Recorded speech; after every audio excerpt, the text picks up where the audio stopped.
All right, good people, we are in episode 4 of A Murder at the End of the World, and there are shocking revelations in this episode, and I'm ready to dive in with you guys. But first, I post a poll in the community post, and the first one is, who do you think is the killer in A Murder at the End of the World? 8% believe that it is Zeba, 13% Andy, 46% Lee, and 33% is someone else.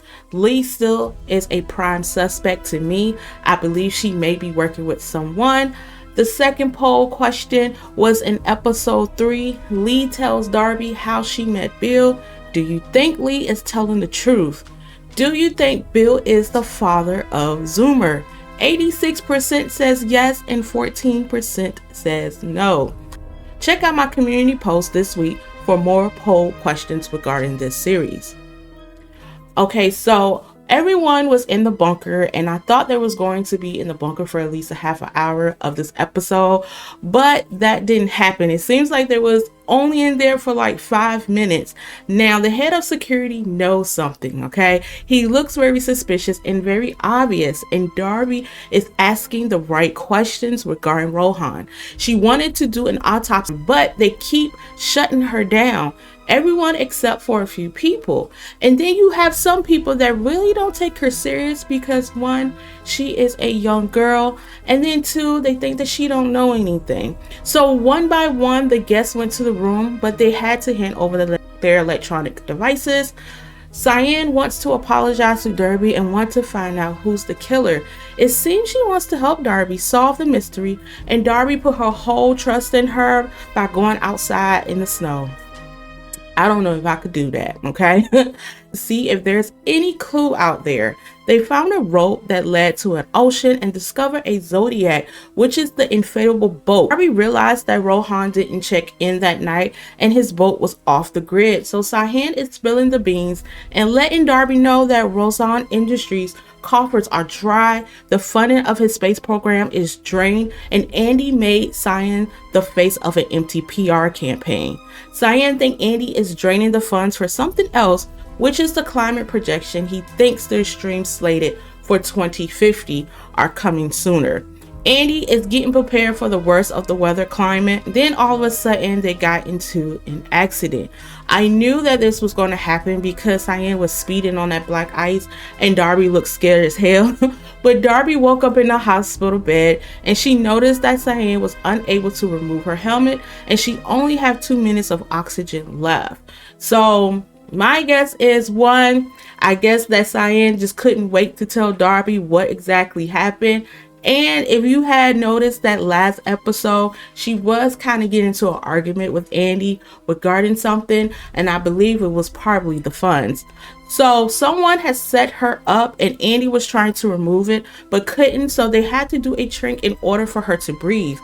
Darby is still in and out of conscious and she doesn't know how long she was out. Then all of a sudden, Lee come and visit Darby, and Darby's trying to figure out how long I've been in this bed, and Lee didn't tell her, and we don't know exactly. It's probably have been days. So Darby sees Zoomer, and when she opened the curtains, he started to sneeze, and it was the same sneeze that Bill had in the flashback, because Bill stated that his sneeze was from the light. So it was obvious once again that Bill is the father of Zoomer. But when Lee told Darby how she and Bill met, her story was a little off. I thought this episode was okay. Could have been a little bit better now. And Bill being the father of Zoomer, which I was hoping that wasn't the case.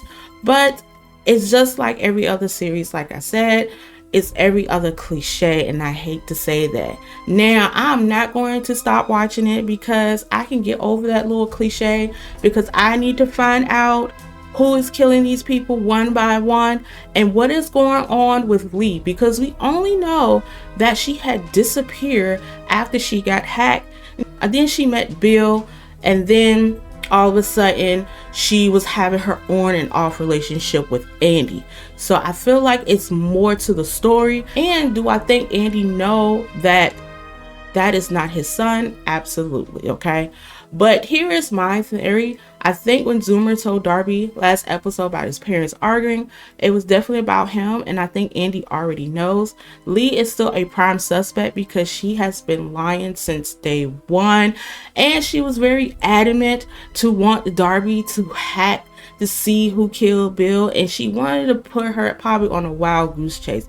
Let's be honest, she's trying to distract her because one, Darby is a fan of Lee, and then two, Lee already maybe know about her background of how she is an investigator and how she can discover clues.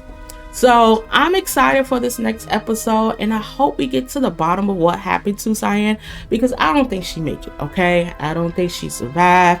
And I think when Darby going to ask, like she always do, and say, hey, can I visit Cyan? Is she okay? What's going on? I think they're going to lie through their teeth, and they're going to say, well, oh, she's in the room. You can't visit her. So it's going to be probably another little cliche, but that is okay, you know. But I'm excited for it, and I just hope that we get to more clues. So thank you so much for watching my channel. Make sure you like and subscribe, and until then, see you later.